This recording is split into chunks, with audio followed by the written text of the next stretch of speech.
Argentina has launched a nationwide COVID-19 vaccination campaign using the Sputnik V vaccine developed by Russia. Authorities in the southern Chinese city of Shenzhen, located in the economic and tech hub of Guangdong province, have started rolling out free COVID-19 vaccines for workers and students looking to travel overseas. A powerful 6.4 magnitude earthquake struck in central Croatia on Tuesday, causing buildings to collapse as rescue teams raced to comb through the rubble. From the headquarters of teleSUR English in Havana, Cuba, this is From the South, and I'm Katrina Goss. Argentina has launched a nationwide COVID-19 vaccination campaign using the Sputnik V shots developed by Russia. Argentina is the first country in the Americas to use the Russian vaccine to combat the novel coronavirus. The vaccination drive began simultaneously across the country, with frontline healthcare workers and high-risk individuals given priority. 300,000 doses of the vaccine have been distributed throughout the country, using state logistical support and following all security protocols. Authorities of the Brazilian city of Rio de Janeiro announced they will block access to its famous beaches this December 31st. As part of the measures to curb the spread of COVID-19, the municipality of Rio de Janeiro will also prohibit the movement of vehicles along 30 kilometres of the coastline. Only people from adjacent neighbourhoods will have access to the area. Those who do not comply with the regulations will be sanctioned. Rio de Janeiro is one of the cities most affected by the coronavirus pandemic, but it is a long-standing tradition for its residents to celebrate the end of the year with fireworks on its beaches. Chilean police once again repressed demonstrators as they paid tribute to the victims of last year's widespread police repression. Dozens of demonstrators gathered on the main avenue of the capital city, Santiago, carrying photographs and placards to pay tribute to the victims of police violence in the country. In particular, they paid tribute to Mauricio Fredes, a young man who drowned after falling into a water-filled pit after having been hit by a police anti-riot vehicle's water cannon during the repression of the widespread social unrest that broke out in Chile in 2019. Peru's Congress has rejected a new agricultural bill amid protests by sector workers. With 16 votes in favour, 45 against and 58 abstentions, the legislative plenary did not approve the reform bill that largely consisted of the proposals made by the government. The bill will now return for a second time to the Economic Committee of Congress, which will be responsible for drafting and presenting a new proposal. Agricultural sector workers, who are still actively mobilising to demand that their proposals be included in the bill, applauded the result, while stressing that they will continue to protest until Congress hears their demands. Venezuelan President Nicolas Maduro led the National Bolivian Armed Forces end-of-year salute ceremony. The act was held in the courtyard of the Defence Ministry with the presence of over 550 members of the armed forces. During the ceremony, President Maduro highlighted the work of the armed forces to consolidate the peace and sovereignty of the country over the past year, which he described as an act of permanent surveillance in the midst of the COVID-19 pandemic and the imposition of further unilateral coercive sanctions and conspiracies organised and supported by the United States government. And the Venezuelan president described the efforts made by authorities to protect the population in the midst of the COVID-19 pandemic and the threats to national sovereignty as a victory. It has been a double and even triple effort. We have done our job and met our goals. The double effort of protecting our people 24 hours a day, of helping our people in the fight against the coronavirus, and of taking care of our border, our seas, our land, and taking care of the peace and the integrity of the country, without lowering our guard for a second. No one lowers his guard, no one. For a good victory, a good experience. And President Nicolas Maduro warned of new conspiracies and plans financed and prepared in Colombia with the consent of President Ivan Duque.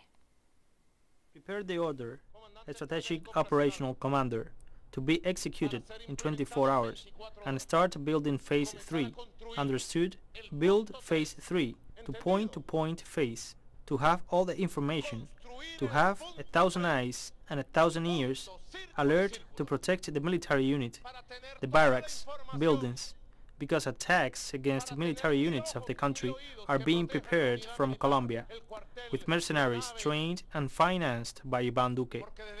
Attacks are being prepared at the end of this year and at the beginning of 2021. The Bolivian government has enacted the economic budget for 2021 after it was passed by lawmakers. President Luis Arce informed that the state budget for next year is equivalent to $33 billion. Its purpose is to boost public and private investment in order to increase the country's gross domestic product by 4.8%. Arce stressed that part of the public expenditure will be destined to strengthen, among other things, the public health and education system, which were negatively affected by the policies of the de facto regime that installed itself after last year's coup, as well as the economic impacts of the COVID-19 pandemic. The economic plan also contemplates increasing taxes on companies with the highest profit margins. Violence and insecurity are on the rise in Honduras as a result of the high unemployment rate, which has been aggravated by the COVID-19 pandemic and the impact of 2 tropical storms. Figures reveal that over 300,000 people have lost their jobs. We have more details in the following report. Assaults and kidnappings have become more common in recent months in Honduras due to the economic crisis that has become more acute with the closure of businesses during the lockdown decreed to counter the coronavirus pandemic. More than 3,346 homicides have occurred so far this year, including an average of 27 deaths of women per month. That is 330 women who have lost their lives this year. The increase in violence has been registered since the coup of 2009, accompanied by an economic crisis that worsened each year, leading to an overall poverty rate of 70%. In recent years, Honduras has experienced an increase in poverty without precedent in the history of the country, without ignoring that violence has been a structural problem due to the colonial way in which the country was managed and the capitalist system itself. For human rights defenders, the critical economic situation is due to the lack of government planning, which has failed to create the conditions to counteract the effects of the closure of small and medium-sized businesses. It is this economic crisis and the way the government has handled the restrictions. It has been very ambiguous. Often, there is no precision in the measures. We should recall that at the beginning there were very individualized limitations, and they were enforced violently. According to forecasts by the Economic Commission for Latin America and the Caribbean, poverty could rise in Honduras by over 6% after the pandemic and the tropical storms that recently affected the country. teleSUR Honduras. Authorities in the southern Chinese city of Shenzhen, located in the economic and tech hub of Guangdong province, have started rolling out free COVID-19 vaccines for workers and students looking to travel overseas. And before the pandemic, the situation still isn't good in Japan, so receiving this vaccine will allow me to feel a lot safer. I think China has the best control over the virus globally, so I'm confident about the vaccine that I'm taking. I'm going to continue my studies in Britain. I've waited here for 15 minutes and I don't feel anything irregular. I feel a lot safer after the inoculation, but no matter what, I'll still keep myself indoors and take preventive measures when I get to the UK. China's National Health Commission detected 27 new cases of COVID-19 on Monday, up from 21 the previous day. According to authorities, 15 of the new cases were the result of local transmission in Beijing and in the northeastern province of Liaoning. According to a small outbreak which was detected in the port city of Dalian on December 15th, 8 further locally transmitted cases were reported over 24 hours. The National Health Commission has not announced any new COVID-19 related fatalities, with the death toll remaining at 4,634, while the country has reported a total of over 87,000 cases since the beginning of the pandemic.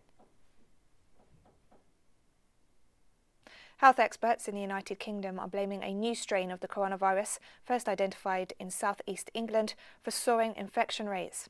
Official figures show more people are currently hospitalised with COVID-19 in England than at the first peak of the outbreak in the spring.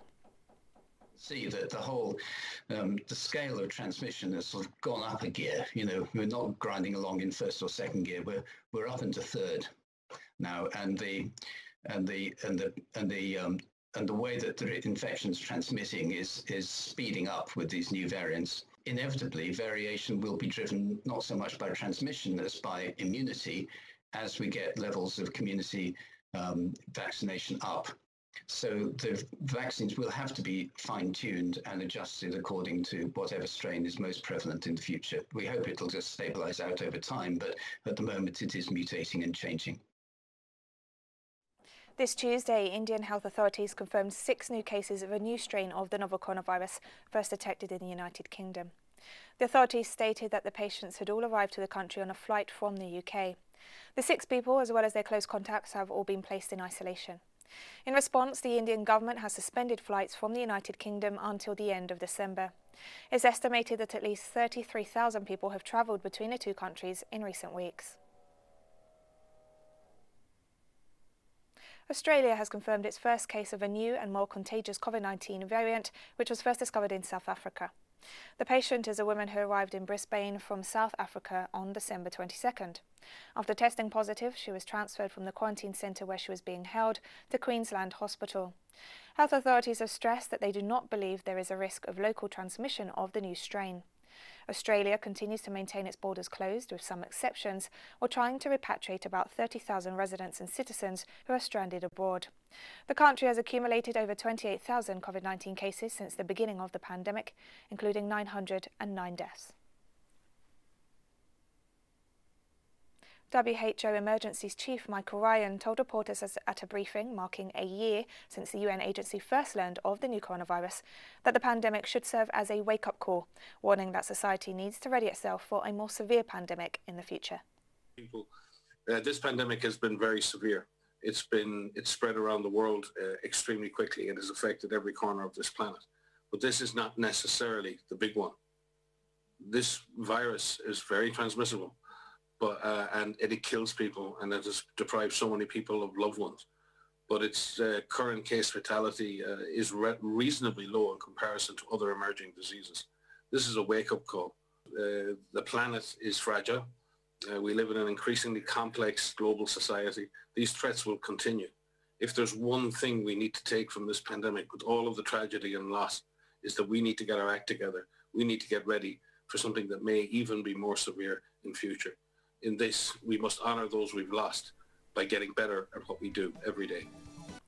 A powerful 6.4 magnitude earthquake struck in central Croatia on Tuesday near the town of Petrinja, causing buildings to collapse as rescue teams raced to comb through the rubble. The quake, which struck at a depth of 10 kilometres at around 11:30 GMT, according to the US Geological Survey, was also felt strongly some 50 kilometres north of the epicentre in the capital Zagreb, where panicked residents rushed out onto the streets. The mayor of Petrinja told reporters that rescue teams were pulling people from cars and were unsure yet of the numbers of injured people or possible deaths. Images of the town, which is home to around 20,000 people, showed collapsed roofs and streets strewn with bricks and other debris. The quake came a day after a smaller tremor struck the same town, causing some damage to buildings. The Balkan region lies on major fault lines and is regularly hit by earthquakes. Russian Foreign Minister Sergei Lavrov noted on Tuesday that Western countries will not be able to impede ties between Russia and Turkey following talks with his Turkish counterpart in the Russian city of Sochi. Russia and Turkey are self-sustainable and self-sufficient. They do not depend on someone's aggressive and hostile actions and whims. They are based on the national interests of each of our countries and on our determination to continue mutual cooperation and mutual benefit by searching for a balance of interests. This Monday, ambassadors from the 27 European Union member states unanimously approved the EU-UK post-Brexit trade deal, paving the way for it to take effect. The deal is likely to become law on January 1st, as the British Parliament is expected to approve it on Wednesday. Under EU rules, it can take effect provisionally, although the European Parliament will vote on it in January. The deal sets the framework for trade once the United Kingdom leaves the EU Single Market and Customs Union in 3 days' time.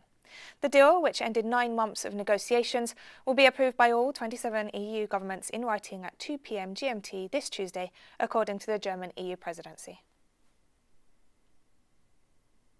Spain's Foreign Minister insisted on Monday that her government wants to close a deal with the United Kingdom regarding Gibraltar to avoid a hard border on the tiny British-occupied territory which juts off Spain's southern tip.